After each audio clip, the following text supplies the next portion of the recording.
میں کوئی تاریخ میں علم اور عدل کو فوقیت نہیں دی گئی. اور ایسے ہی کہتے ہو اسلام از دی ریلیجن آف عدل. کہاں کا عدل؟ آپ کہاں کا عدل کرو گے؟ خلفائے یہ جس وہ خلیفہ جو ہے اس کے متعلق یہ کنٹروورشل ہے گو. یہ خلیفہ کے زمانے میں جب اس کو گرفتار کیا ہے ابو حنیفہ کو، جب اس نے کہا تھا میں بغداد کا بن جاؤ وزیر کیا چیف جسٹس، تو اس نے کہا نہیں میں نہیں بنتا، میں اس قابل نہیں ہوں. تو خلیفہ نے کہا کہ تم جھوٹ بول رہے ہو. کہ جو آپ خود کہہ رہے ہو میں جھوٹ بول رہا ہوں، تو میں کیسے بن سکتا ہوں چیف جسٹس؟ جو جھوٹ بولتا ہوں کیسے؟ اس پر غصے میں آ کے اس کو قید کر دیا، وہیں مرے.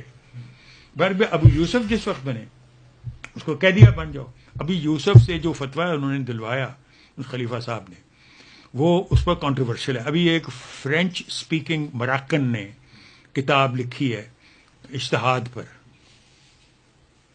اس میں اس نے فرمایا ہے یہ خلیفہ صاحب جو تھے ان کا دل آ گیا ایک کنیز پر، جیسے اس زمانے میں ہوتا تھا.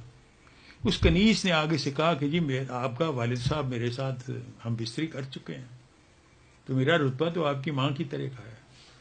وہ کہنے لگا نہیں میں نے تو ہم بستری تم سے کرنی ہے، ہمارا تمہارے پر دل آیا ہوا ہے. تو کہنے لگے جی اس کے لیے تو فتوے کی ضرورت ہوگی.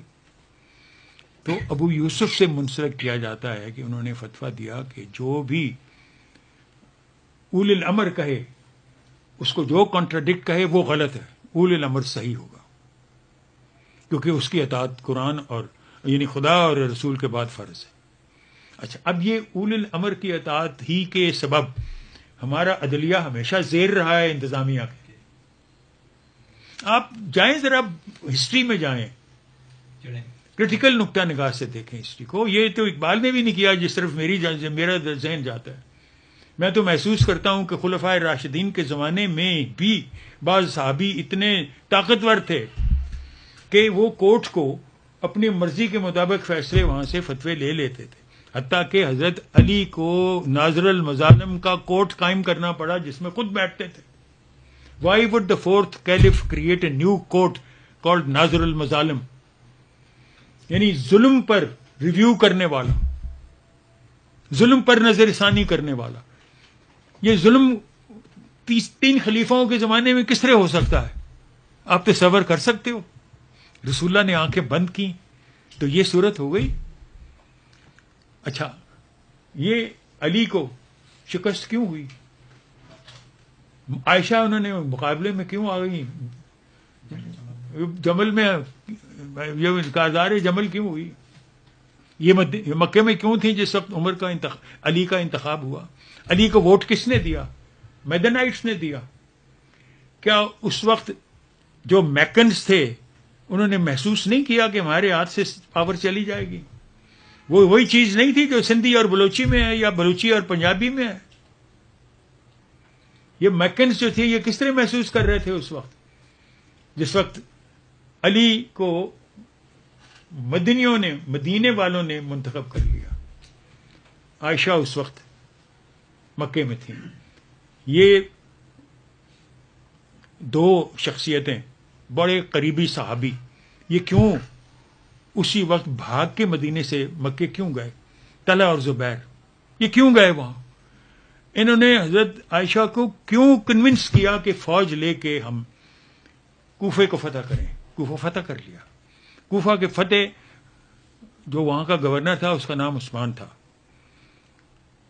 عائشہ بی بی نے حکم دیا کہ ان کو قتل کر دیا جائے. انہیں بتایا گیا کہ نہیں یہ تو صحابی ہیں. فرمایا کہ ان کی داڑھی میں سے ایک ایک بال جو ہے وہ کھینچ دیا گیا. یہ تبری کی تاریخ ہے. اب تبری کی تاریخ کے متعلق دوسرے یہ فرقہ یہ کہتا ہے کہ یہ شیعہ سمپتھیٹک ہے. اب تاریخ کو اگر ہم یہ کہنا شروع کر دیں کہ یہ شیعہ باعث سے لکھی گئی ہے، یہ سنی باعث سے لکھی گئی ہے، تو آپ کس حد تک سمجھیں گے؟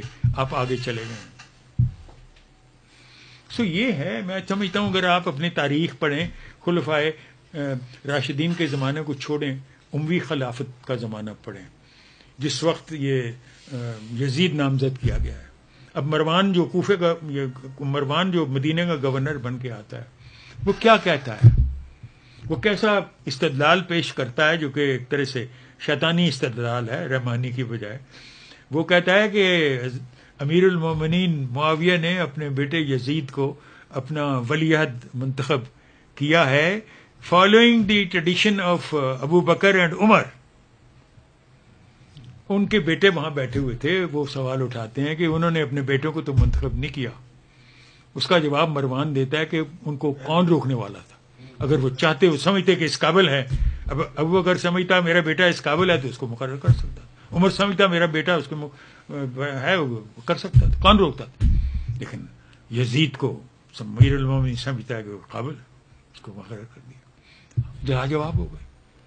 تو یہ ہے شیطانی استدلال رحمانی کے مقابلے میں.